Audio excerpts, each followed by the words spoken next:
out what have they done new to a 69 Camaro. And for me, the one you always go to find out the newest, coolest, greatest way to change a 69 Camaro is Mark Stielow. Mark, every time you do one, you do new, cool things. And it's probably because your GM engineering background, right? Yeah, I mean, engineer by nature, you just kind of want to refine and keep on making things better, and you learn from your previous one and just kind of iterate towards the next one. Okay, so this year you brought a beautiful red 69 Camaro called Hellfire? Yep. And what did you do different to this one? Well, the last couple cars, they were pretty successful, but I really wanted to concentrate on a little bit of moving the weight on the car rearward. Okay. So with the full Anvil carbon fiber front end allowed me to take about 120 pounds off the nose of the car, get the car down to around 3,400 pounds and 51% front weight. So I was really wanting to kind of get the car balanced. With 900 horsepower on tap, you need some weight on the rear tires. Okay, so everything you just said is probably completely different than what most people think about when they build a Camaro. And to begin with, I mean, they just wanted to drive down the street, look cool, go get ice cream, maybe do a burnout. You're really worried about the technology, the performance, and making it do what you're trying to do on autocross and road courses? Yeah, I'm trying to stick to the Optima Ultimate Street Car Invitational, kind of the roots, where you take a SEMA show car, be able to drive it to the track, and still perform well on the road course and speed stop and autocross and all that kind of stuff. But you know, at the end of the day, I still want to be able to cruise down to A&W and do Hot Rod Power Tour and things like that with a car. So I don't want like a purpose-built race car. I want something that's kind of more bimodal. You can do the track stuff and you can do the street stuff with it. Okay, so tell me about the driveline of the car initially. The driveline is like kind of a hodgepodge, a lot of GM parts. So it's a 427 cubic inch motor, but it's got an LS9 blower and heads on it. Okay. And working with Brian Thompson and Lingenfelder over the last 3 iterations, we've kind of slowly refined the package.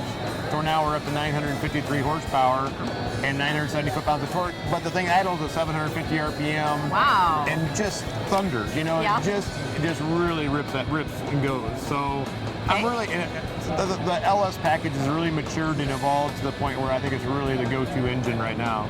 And what made you decide that you needed to move the weight rearward? Is it something that happened in a previous build? Yeah, on Mayhem, I really concentrated on lightweight in the car, and we ended up with a 3,350 pound car, but it was 54% front weight, and that car was really hard to drive. It had 875 horsepower, so I knew as we were like kind of moving the power level up, I was already kind of traction limited, so I wanted to get the car balanced. Right, and as an engineer, I know you thought about this and you calculated everything. Did it turn out like you wanted? Yeah, you know, you're from the Midwest, I'm from the Midwest, so you have like the car building season. So you sit around when there's a foot of snow on the ground, it's 18 below zero, and you kind of work on this stuff. Right. Because it keeps you from going crazy. Right. So now you've taken it on the track. Yep. And what track did you win, right? I went to Waterford, which is a little local track in the Detroit area, kind of to shake the car down. Okay. Brought the car home, nut and bolted it, looked it over, and then took it to Gingerman, which is in South Haven, Michigan. A little faster. Right. Pushed the car a little bit harder. Came home, looked the car over some more, made a few small tweaks, went back one more time, and hit it. And you were happy with it? Yeah, we were running, we could run a full 20-minute session. I think I lapped everybody in my field except for one car, and I was gaining on it. Wow. Now, is there one part or thing you've done to this car that you think made you be able to lap everybody and make it handle so much better than the ones you built before? The biggest thing I see people doing is they really don't understand, they underestimate the importance of keeping everything cool and integrating the powertrain cooling in the car. Okay. So I spent a lot of time on this car working on making sure the engine, coolant, the oil, the power steering, the transmission, the differential, all those temperature standard control. And that allows me to take a car that's 900 horsepower and run a full 20-minute session. And I came off the track, the water was 191, the oil was 240, diff was good, trans was good. And from my development when I was I was a program manager on the Camaro's D28, and through that process I learned a lot about like what's really important in trying to keep these things track hardened. Wow, that's definitely a lot of information that most people don't consider. And it's cool that you've got it to where it can go on the track and then yet still go out and cruise. Yep. Tell me about suspension, brakes, those kind of things.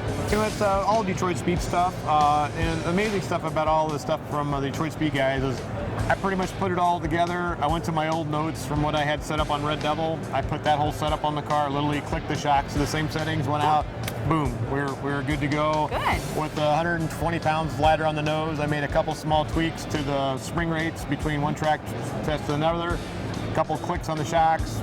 I'm where I want to be.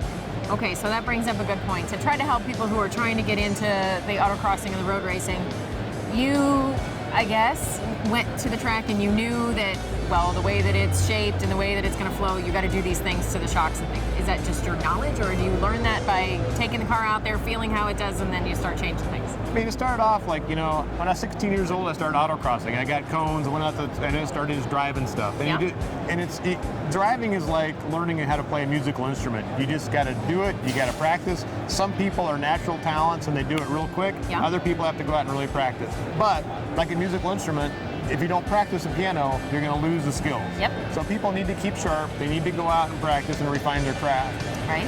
And the biggest mistake I see people that want to get into the sport is like, I need 900 horsepower. They should go out and build a car that's like a little lower powered, where they can run a full 20-minute session, and the car stays together, and they spend more time working on them than the car. That's awesome. I see a lot of people just jumping to their new ZR1 Corvette, and they're in too deep. And they put it in the wall. Yeah. That's really sad. I saw that 2 weeks ago. It was very sad. Well, Mark, we appreciate you bringing it out, showing it to us, telling us all about it, and good luck at the track this weekend. Thank you. It's always a pleasure. Thanks.